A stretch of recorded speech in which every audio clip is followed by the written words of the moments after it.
Welcome to this section on multiplication of polynomials. Let's start with multiplying monomials.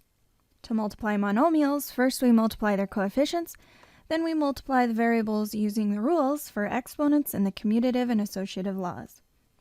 Some rules that you want to remember are your bases must match for the exponents to be added.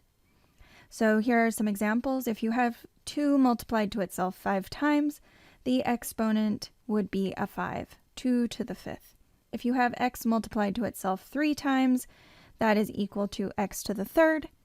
And if you have a base x raised to the m times a base x raised to the n, you would get a product x raised to the m plus n.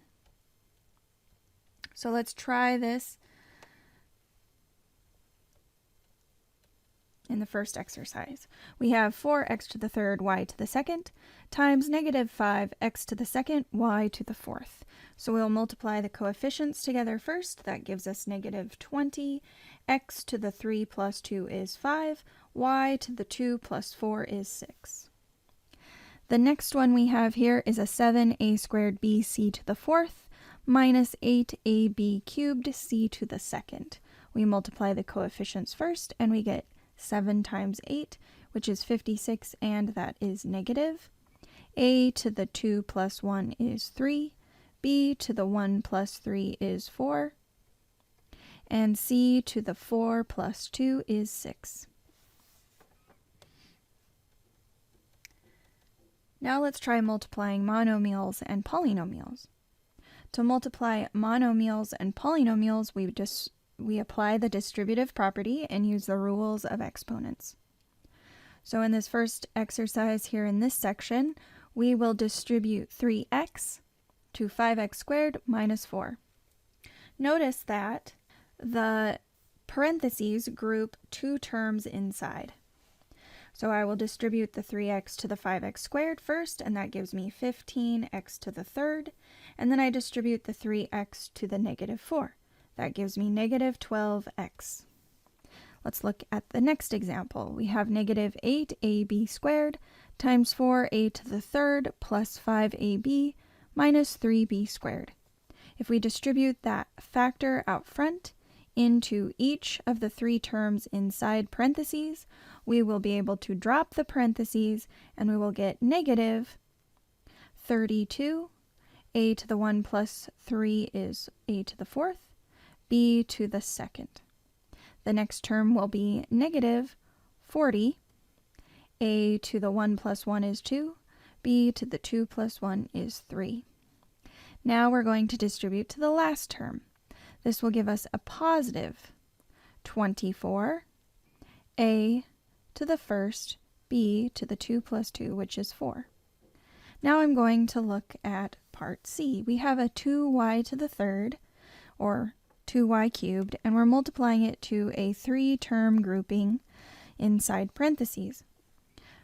2y to the 3rd times 3xy will give me a 6xy to the 4th minus a negative 5y squared multiplied to the 2y to the 3rd will be a negative 10y to the 5th, and a 4z is our last term, so that will give us a positive 8y to the 3rd z. You may notice that I'm trying to put these in alphabetical order for my variables, and this is usually what we'll do if we have more than one factor listed in a row. Now let's try multiplying polynomials. In this case, we will have 2 polynomials. We can call it p of x and q of x, but it's just 2 separate ones that have multiple terms. Each term of the first polynomial must be multiplied to each term of the second polynomial, and then we combine any like terms at the end. So you could say you have 3x squared times the entire second part of this example, which is negative 5x to the 2nd plus 3x minus 6. Then you could take the next term, which is a plus x, and we could distribute that to all three terms in the second grouping.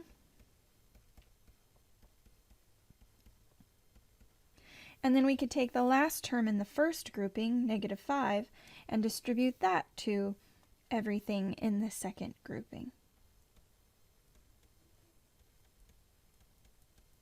You can see this will probably take a little bit of space and take a little bit of time. So let's get to it.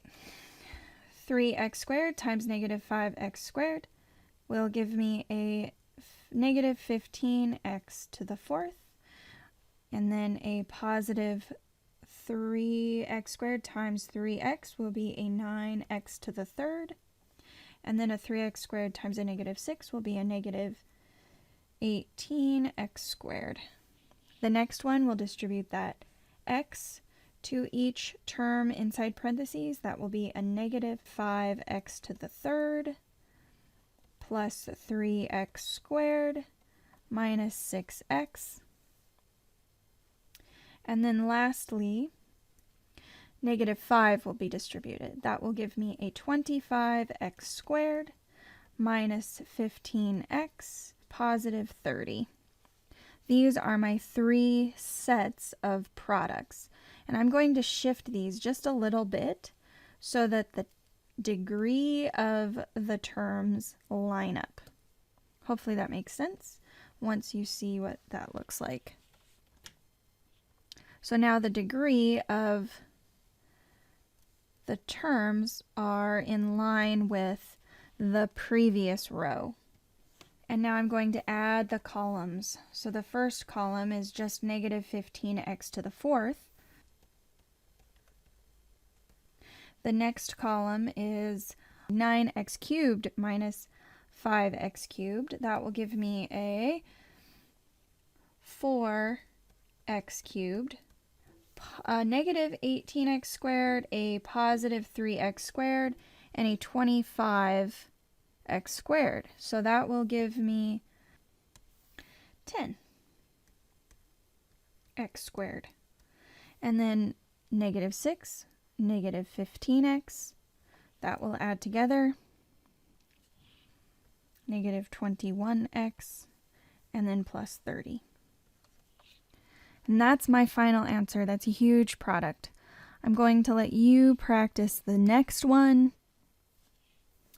Go ahead and pause the video and try it on your own, and then I will write the answer out. Welcome back. So you would take the 2y and the -3, break them up into two separate products. 2y distributed to 3y squared minus 2y plus 5. And then you'd also distribute the -3 to the same trinomial in parentheses, 3y squared minus 2y plus 5.